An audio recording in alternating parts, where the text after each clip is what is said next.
Has it really been this long since I last talked about games?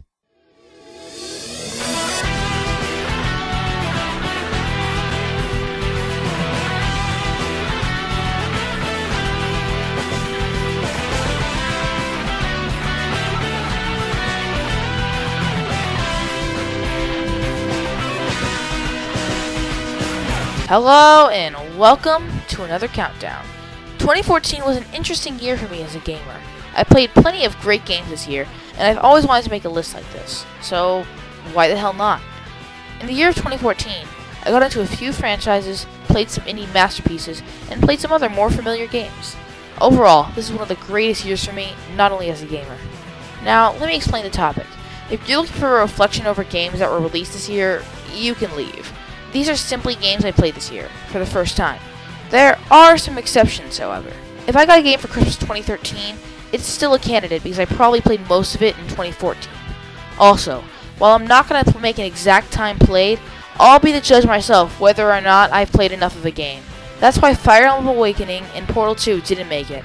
And just for the hell of it, here's some honorable mentions. Starbound, Game Dev Tycoon, and Kirby Triple Deluxe were all great games and I wish I could have included them. The rules other than what I just stated, the famous one per franchise, and even though I played Mario Kart 8 and Double Dash, no spin-off clause. And we're off.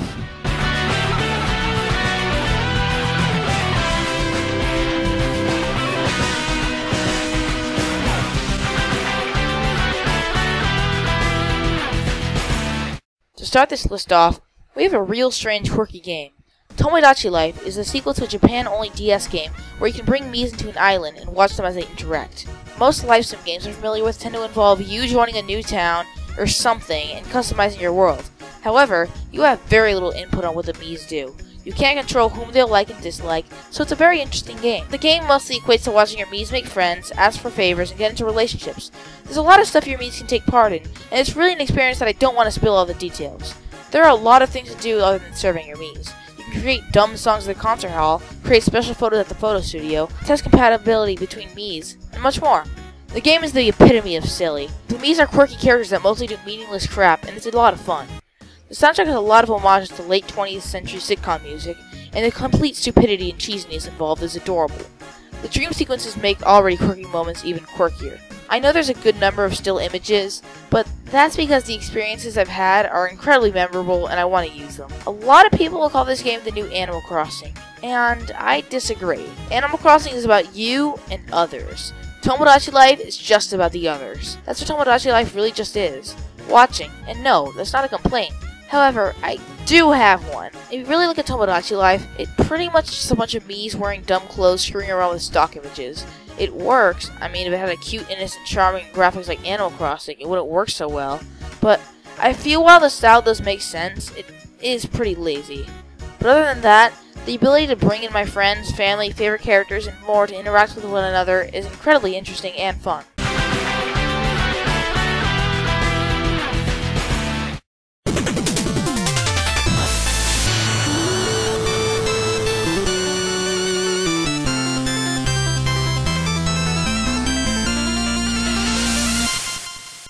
I think I heard an explosion in the distance.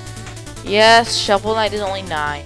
I know I will have my head chopped off with an unlikely tool for saying that, but I must proceed. Now, before you think, wow, the squeaker is probably going to call it out for its bad graphics, he probably doesn't even know what the GameCube is. I honestly have to say that this game is, well, perfect in every way. I understand the contradictions that statement seems to make, but remember, this is a completely subjective list. In terms of objectivity, this game will be much higher. It's just that, well, I'm not a huge fan of 2D platformers. Not in the way that I don't like them, I tend to not really get very immersed in their gameplay. But yes, Shovel Knight is amazing. The gameplay is great. Fluent, responsive controls. Interesting gameplay ideas. Great boss battles. Other amazing feature. Shovel Knight takes inspiration from some great NES classics, including Super Mario, DuckTales, Zelda 2, and of course, Mega Man. It doesn't feel like a ripoff, however. It feels like a collaboration of the great ideas these games brought, and it makes it feel like an original video game. It's been a while since I've literally seen so many original ideas in a platformer. The boss battles tend to be very unique. I don't often see boss battles in which you're fighting your equal instead of a superior most of the time. Well, there are exceptions. In a way, it feels sort of like a fighting game. The difficulty is perfect. Not too hard, not too easy, and it has a New Game Plus mode. When you die, you only lose a portion of your money as well. Oh yeah, the money. You may think you're low on cash at some points, but it's very easy to recover. You can usually get around 6,000 gold in one level. The upgrades are awesome. Instead of simple more defense or more damage, these armors can be interesting side grades or creative upgrades. Let's say you're like me and you're horrible. The final guard makes you lose less money on death, so that's neat. There are plenty of others, so go check them out. The story is surprisingly there. Is it the most complex thing since complexity? No. Does it involve a damsel in distress? Sort of. Shield Knight is, well, Shovel Knight's love. She's been in danger and Shovel Knight has to save her, but Shield Knight is not a princess. They are partners who work together and are equals. Someone like Meat Boy, I guess. Shovel Knight for Smash, people.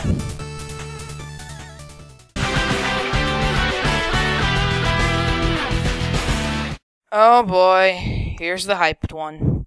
Scott Cawthon made 2 special games this year. The 2 Five Nights at Freddy's games. Basically, do I really need to explain this? Fine. You're a security guard that works at a Chuck E. Cheese parody, whether it's the first or second one. You check the cameras, check the lights, and all that good stuff. Here's the thing though. The animatronics are death machines who are out to kill you. Are there any robbers? No. Instead, you have to fend off these killer robots without damaging them to keep your job. Do you really not want to be a janitor, guys? I think there's a limit. So, which one do I prefer? Five Nights at Freddy's. I've heard way too much hate for this game. Listen, kids, the animatronics in this game aren't what are supposed to scare you. Their AI is. A fox has the ability to attack you anytime it wants, and it will usually come if you look at it too much or too little. A bear that hides in the shadows and sneaks in your office without your knowledge. The other 2 animatronics aren't very scary in pattern, though. For a game that is only around an hour long, there's a lot I stayed for. The lore between this game and its brother give all the information except how to link the facts together. It's crafted perfectly, and it fires up hype. It's been a while since I actually took one of MatPat's theories seriously. Now, his minions who think everything he says is canon actually something to believe that's worth thinking about. The reason I prefer this one over its pre-sequel is how this game is more fair. In the second game, at times there's way too much to deal with. This makes the game harder sometimes, which can be good, but sometimes it's plain unfair. You want to wind the box? Sorry, no. Bonnie and the Mangle decided to say hi. Better Freddy masked them away. But in the first game, there's much more skill and overall fun in the game, at least in my opinion. The overall gameplay, I think, is more fun. In FNAF 1, the focus is to hide, but in FNAF 2, the focus is to fend off, especially due to the lack of any doors. The 4 animatronics in this game are Freddy, Bonnie, Chica, and Foxy. I guess you can include Golden Freddy if you want as well. I've explained Freddy and Foxy already, but Bonnie and Chica have very similar patterns and threat level. How dangerous? Like, not at all. To my knowledge, you can literally do nothing on the night where Freddy and Foxy don't move and win, but that's only night 1, anyway. The game is simple. Shine lights and close doors when a robot killer animal abomination comes for blood. I hear people say that they just close both doors. You can't do that. The power, it would diminish quickly. This game keeps you on edge as you don't want to die. Starting the night all over again, it sucks. So no, you're not scared of the animatronics. You're scared of death. That's what this game does so well. Atmosphere. You're at edge, nervous. You want to win. You need the limited power. And oh shit, Foxy's coming!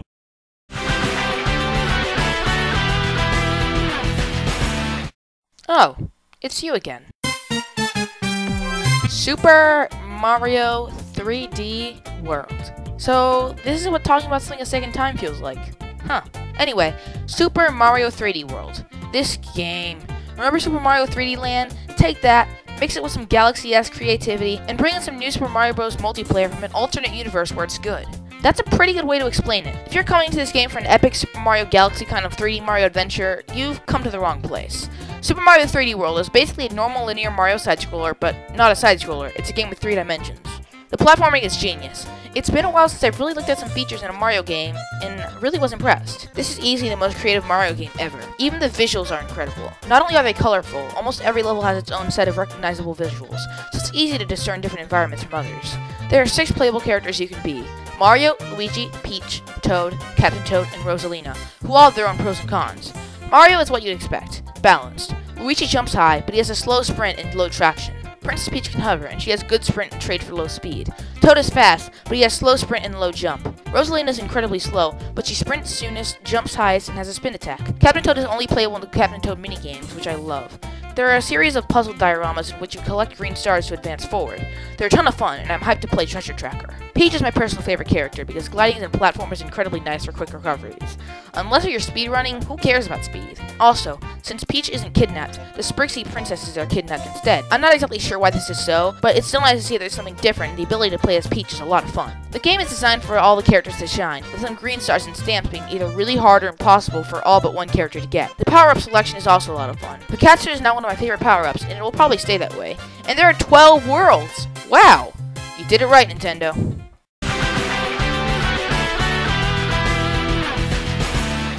Before I go into this, I want to say that these next 3 games are really close. Okay, on to the epic introduction. Ooh, they've come!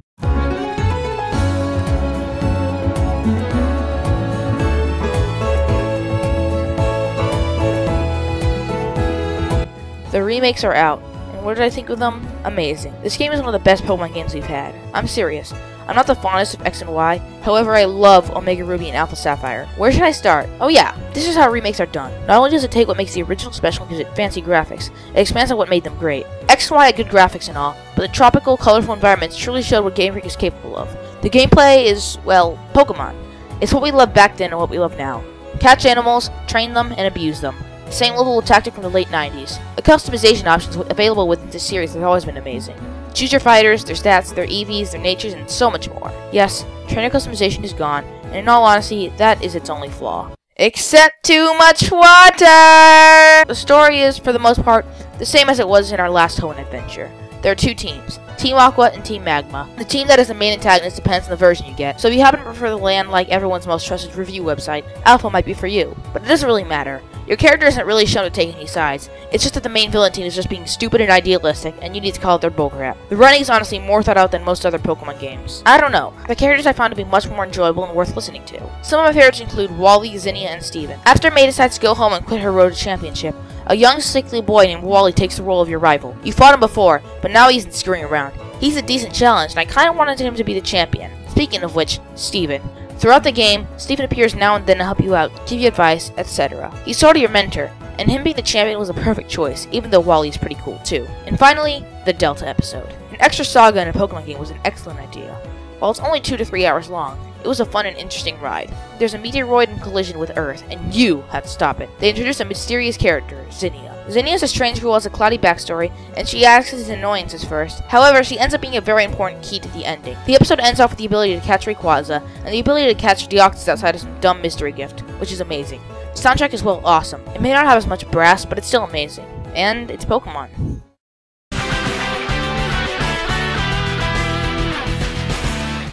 It's painful putting this game so low. It's number 5, like, that feels wrong. But I think this is where we're in the territory of my top 10 favorite games of all time. Seriously.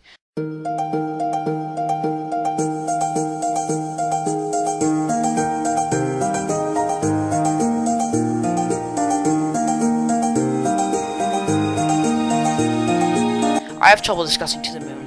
It's not that there's nothing to talk about. Actually, it's the opposite. The problem is that there are basically spoilers everywhere, similar to the Godo segment. I'm going to tread very carefully. This game is about 2 doctors, Neil Watts and Eva Rosaline. However, they are not medical doctors. Their job is to visit the dying and use special technology to alter their memories to include their final, last wish so they can die happy. Their patient is Johnny Wiles, an elderly man who wants to go to the moon. Here's the kicker. He doesn't know why. Understanding the motivation for a dream is essential in altering the memories for the person owning said dream. This is so fitting the memory in the person's life becomes much simpler. I'm not going to go an inch farther in terms of discussing the story. It's for your own good. The gameplay is hardly there. It's pretty much a full-on visual novel. However, traversing Wiles' memories involves picking up memory links that let the 2 doctors piece what they know together. You travel back connecting the memory links with a certain memento per memory period. You then complete a very simple puzzle to add in a little bit of player input. But overall, you're really just watching a movie. Because I'm choosing to talk about almost nothing, I'm gonna have to cut this short. This game has made a reputation for itself as the home of genuine feels, and I agree. Not only is this game funny, but it's also serious and realistic. This has been said many times before, and it makes my point. You don't need polygons to make people, and that's true. It's been a long time since I've genuinely cared about the characters I'm controlling and learning about. If you're not convinced, I beg you, I implore you, please risk a few dollars to get this game. It's worth a risk.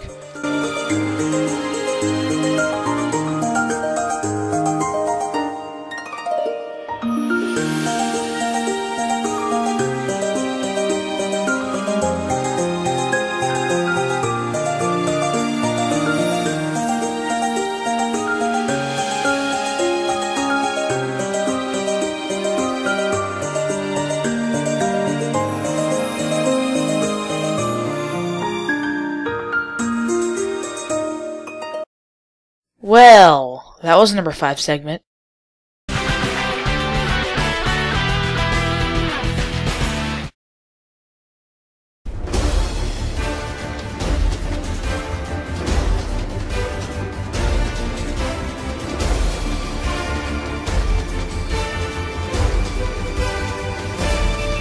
It's come, the Lord! Super Smash Bros. Has become a Nintendo tradition by now. A new console. People buy the console. Mario game. Other games. New Smash Bros. We get excited, hyped, and ecstatic. Learning newcomers, guessing the newcomers, and a mass orgasm whenever a new one is introduced. Then, when the game is out, we act like all the great characters, stages, music, and features don't exist and find out about Dark Pit apparently took Roy's place because we know the plans of the Smash developers. Chill out, guys. In my opinion, Smash 4 is the greatest Smash game ever. I'm not kidding. Besides, Roy's still here. Anyway, I have to say, while Brawl's newcomer selection was bigger, I have to say this is the best team of newbies yet. Rosalina with her pet Luma, Robin with his limited magic spells, Shulk with his Monado, the fact that the Wii Fit trainer exists, and don't forget everyone's favorite, Dark Pit! Guys, I know sometimes we don't get our dream characters, but be mature and don't act like Sakurai is obligated to do what you want. Before I get into a rant, let's focus on something else. The new stages are great. Orbital Gate is a super stage that took a year to make. I'm not too familiar with Star Fox, but it's very interesting. Mario Galaxy is a gravity-based stage. I'm not sure if I said this in my Galaxy segment 7 months ago, but I love gravity mechanics. And what's that? A mother stage that's good, creative, faithful, and has good music? What? Also, guess what the Wii U had? 8-player Smash! It's a pain being left out of Smash Battle, so why not go on a big stage and screw around? It's very interesting, and gloriously stupid. And there's more! Why not gamble on Master and Crazy orders? Why not play baseball? There's competitive multiplayer now. Or you can play Classic, more multiplayer. While Smash Tour sucks, Smash Run is a ton of fun. And custom movesets. With these, you can add side grades to your favorite characters to either increase their strengths, fix their weaknesses, or be completely stupid. Want a faster Mario? I do. An artificial Lucas? Sure. A Bowser that runs fast? Or why not give Sonic even more speed? You can if you want. It's been a while since a game has felt so complete. Detailed trophies, creative stages. Do the clones really cause such a problem? We still have Mario, Link, Samus, Kirby, Pikachu, and more all in the fight. And Mega Man and Shulk are in! 2 of the most requested fighters! And there's DLC. You get my money this time, Sakurai. This time. Okay, maybe I'll continue buying everything made by you.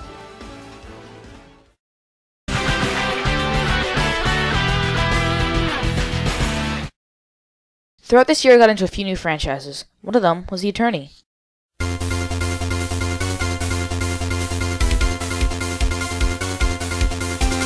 And, well, it was awesome. I played the first trilogy and the first Miles Ledger spin-off. The game series is about a defense attorney named Phoenix Wright. He is a person who only defends the clients he truly believes are innocent. This means he has few clients.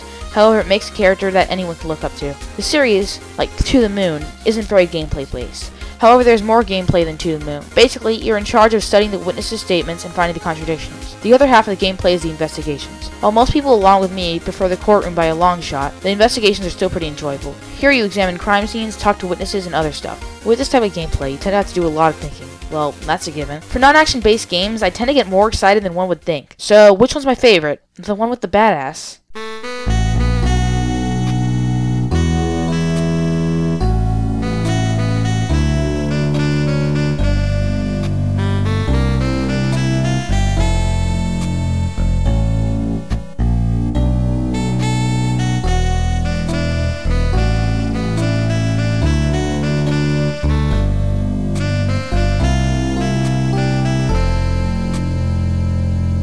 Here's the good one. Here's the amazing one. Trials and Tribulations, baby! In my opinion, the Trials and Tribulations game has the best cases, characters, writing, and general quality. The cases are, like I just said a few seconds ago, the best. One thing I love is how for 2 of the 5 cases, you don't play as Phoenix. You play as his late mentor, Mia Fey, 5 to 6 years before the events of Phoenix's story. And no, this isn't to establish the bond between the two or anything. These 2 Mia cases will end up contributing to the final cases tremendously. I won't dare spoil the details of said case. The filler cases were even awesome, which they've never been horrible, but when some generic filler cases are some of the best in the series, you're doing something right. This member of the Phoenix Wright series also has some of the best characters. Before I go into everyone's favorite, let me go over some of the good ones. Firo Tigre is an angry Phoenix imposter who through his hilarious violent tendencies brings craziness throughout Trial 3. Violetta is a depressed girl that's seen like the obvious murder culprit. Not only is she not guilty, her backstory is actually pretty sad. Terry Falls is a nervous, gullible man who was convicted of a murder he didn't commit. Lukami is an egotistical jerk whose crimes ended up being some of the hardest to solve.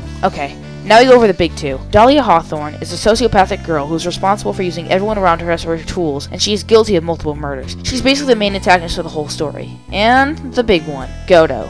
Godo. Don't we all just love him? No, I'm not being sarcastic. Godo is amazing. I think from my first glance you can already tell he's not normal. I don't want to spoil anything here, so just play the game to experience the awesomeness, okay? Fine, I'll explain a bit. He's an angry prosecutor, seems to have a grudge against Phoenix for a reason I won't spoil. He often annoys Phoenix during trial, to the point where he throws burning hot coffee at him. Speaking of, he also has an unhealthy obsession with coffee. The writing is amazing, as usual. I kinda just explained it through the cases and characters, so yeah. While I will admit the soundtrack isn't the best, there are still many good tracks, like the one you're listening to right now.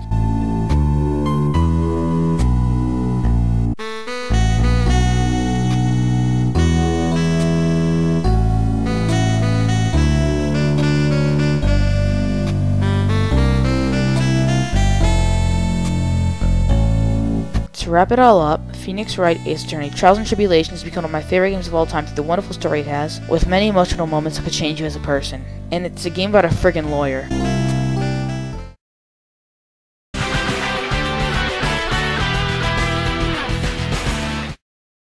A franchise I got in last year was the Zelda franchise. On Christmas 2013 I got 2 Zelda games.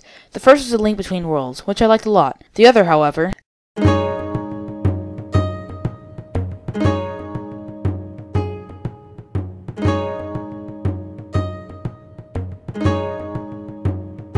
very rarely do I play a game where I literally cannot think of one honest objective flaw. The original has some minor flaws about some of the tedious parts in the game, but it's pretty much fixed by now. When the Wind Waker takes place in the time after Ocarina, which I haven't played yet, where the world has been flooded. Among the 3D Zeldas, this one is incredibly unique. First of all, the art style. Most 3D Zelda games take place in a realistic world, or some look a bit cartoonish. Wind Waker, however, is completely a cartoon. The cell shading already looks phenomenal on the GameCube. Now that it has an HD re-release, the game is constant candy to the eyes. I will rather not keep this art style for every Zelda game, though it's my favorite. It works for a child Link, but do you really want to play as adult Link in this? Speaking of permanent child Link, in this game means you play as a young Toon Link the whole time. He doesn't grow, get a super dull power mask. He stays the same innocent child the whole time. He's also hilarious, and humor is rather foreign to Zelda games, but it takes itself seriously, and I usually don't see humor and feels mixed well. And the few games that succeed are close to my heart, and the emotion shows Link's original goal. He's not just suddenly told he's a new incarnation of the Triforce of Courage. His adventure starts out because he wants to save his poor little innocent sister. The dungeons are top-notch. The few Zelda games I've played have them much shorter, but I don't consider that a major issue. In fact, in some ways I love it. The Wind Waker dungeons are long, so I feel more engrossed the deeper I go. I don't think dungeons are usually small caves that you can clear in a few minutes. It makes the boss fights more interesting, and the feeling of triumph that you finally clear the dungeon after like 2 hours is amazing. Once again, not fact, a simple opinion that you can completely ignore. The environment of the game, while hated often, is something I love. The waterfall is beautiful, yet simple. The music that plays while you sail is phenomenal, giving a great sense of adventure. The Legend of Zelda The Wind Waker was a great experience for me in every way. I may be late to the Zelda party, but I am gonna stay. Hey, that rhymed!